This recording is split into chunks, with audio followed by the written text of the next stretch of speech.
You're watching how Leap. You cannot see someone's specific internet search history simply by being on the same Wi Fi. Search history is private and stored in their browser or linked to their personal Google account, not the Wi Fi network.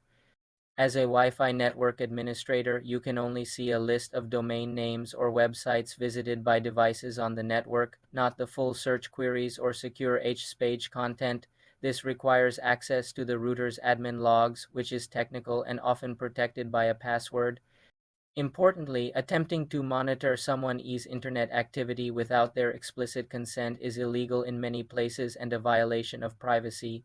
This tutorial cannot provide steps for unauthorized access. For protecting your own privacy on public Wi Fi, use a VPN. For more simple computer tutorials, subscribe to the channel.